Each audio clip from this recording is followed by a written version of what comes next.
My name is Paxton, and this is the Career Spotlight. Today, we are joined by Randy, who is the owner of Party Safari. Welcome, Randy. Thank you so much for being here. Let's just hop right in. What do you do as the owner of Party Safari? There's a few jobs that I have. Basically, I'm a caretaker of 38 animals, and my main job is to make sure that they're all right, meaning they have food, water, and their right temperature. And then what I do with those animals is I take 12 of the animals, typically to birthdays or school events at a time, and I teach kids about the animals. And the kids or the participants get to hold the animals while they get to learn about the animals. That sounds very fun. What would be a good reason to go into this career, and why might some people like it? Love animals, this would be a job where you get to be around animals all the time, but you definitely have to also love to teach. So it's a two-part job. Basically I take care of the animals, which is like I'm a zookeeper, and if you're really into that, if you ever wanted to be a zookeeper, then that'd be a great job. But then the other part is I like to teach. So if you're into teaching kids, helping them learn, thinking of creative ways for communicating information, then that'd be a good job for you. As you keep talking, this job is sounding better and better. What are some good and bad personality traits for the job?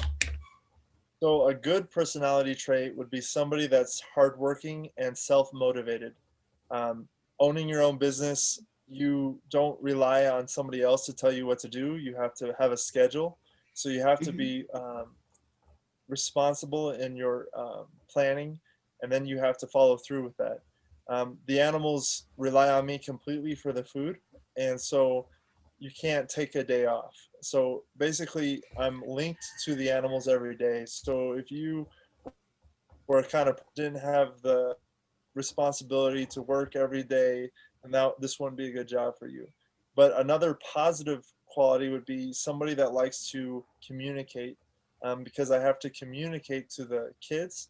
So if you're a little bit scared of being in front of people, this would also not be a good job, because you're kind of the main person at these school events or these birthday parties, and everybody's kind of looking to you to give the information. So if you're afraid of being in front of people, it wouldn't be a great job. That sounds like something that would definitely be important to people wanting to know about this job. Before COVID, what did your main office look like? So I have a modular home is where I keep all of the animals, and think of it as like if you've ever been on a construction job site, one of the trailers that they would have all the people working in to get the information. So I have one of those trailers for just the animals. So COVID did not affect Oh. me in that regards, because where I work to take care of the animals was I'm the only person that works there. However, COVID did affect my business because I wasn't able to go to schools anymore. And so I had a lot of cancellations, or just not able to do the school presentations like normal. And for 3 months, I had to do a different job just to make sure that I had enough money coming in to take care of the animals. So I actually, Mhm. you kind of have to be humble and just work. So I had to just push carts for a while, which is okay. It's okay to do something that you don't necessarily enjoy, just to make sure you can do what you do enjoy when the time comes. So when COVID, kind of like when people started doing things again, I was able to continue to do birthday parties for people. And as COVID goes away, hopefully I'll be able to do school events as well. That sounds like something that must have felt like it bit back, but also taught you. Right. So yeah, you're right. You have to stay positive. I definitely so I was definitely disappointed. I would say, because it's hard right when things start getting good to it's hard to have things taken away, especially when you're a small business owner. You can't really rely on other things, but I do Mhm. have the hope and the faith that the hard work and everything will continue, and I'll get to do I have like 10 presentations on my schedule right now, so I'm really looking forward to continuing with what I like to do. That sounds like it has very much so increased. Yeah. For the work-life balance, what does it look like? How much time do you spend at work? Very good. That's a good question. And I think it's not typical at all. So I don't have a typical 9 to 5 at all, but I do work every day. So I would say typically it takes 2 hours a day to take care of the animals. That just means feed them, make sure they have water. But that doesn't include going to get the animal supplies or doing any of the presentations. So it takes a lot longer to load. It takes me 1 hour to load up the animals for one presentation, and a presentation is like an hour as well. So beyond just teaching kids and teaching families and taking care of animals, I also am a transportation person. So I have to get all my animals to and from each event, and that takes time as well. So I don't really have days off per se, where I have like, and it's actually very nerve-wracking when I do go on like a mini vacation to have trust in somebody to take care of the animals, because you have to put a lot of faith in someone else to be responsible. And if there's a problem, I always rely on myself to know how to fix the problem. Say a reptile needs a certain temperature. If the light breaks, I know where the lights are. I know how to get a new light. But when somebody else is taking care of the animals, you have to teach them and train them to know what to do if there's a problem. So um, it's very involved, but my job is for the kind of person that wants to work for themselves, not necessarily take a break, but to have your own work schedule and be able to kind of do what you like when you want to.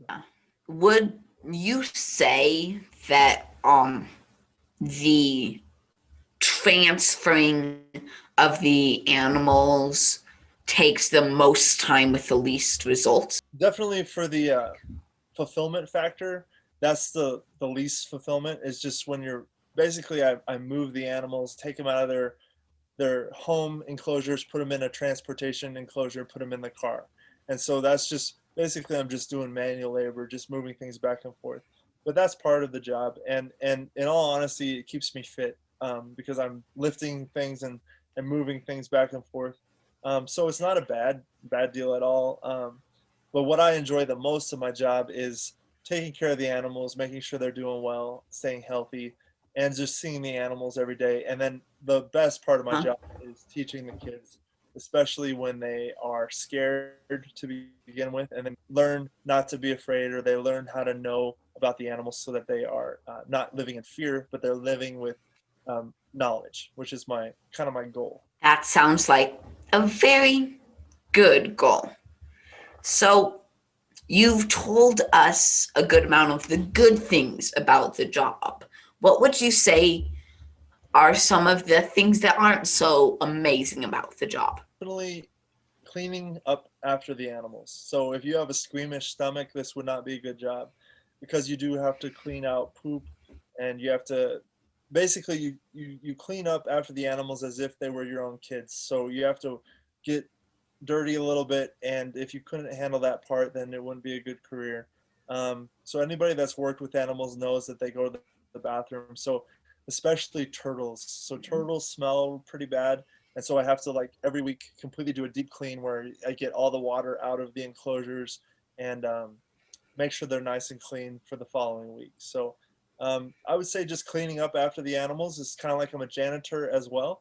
You have to be a janitor to take care of the animals, and that's probably the part of the job that's the worst. Yeah. So what are some words of advice for people that would like to go into this To job? be your own business person, I think you definitely have to be frugal, and you have to be responsible with money. Um, I had to pay off the business for like 6 years. So every month you have to allocate certain amount of money to pay off your business. I bought the business from somebody else, so you have to pay off the loan that you use, and so you have to be responsible.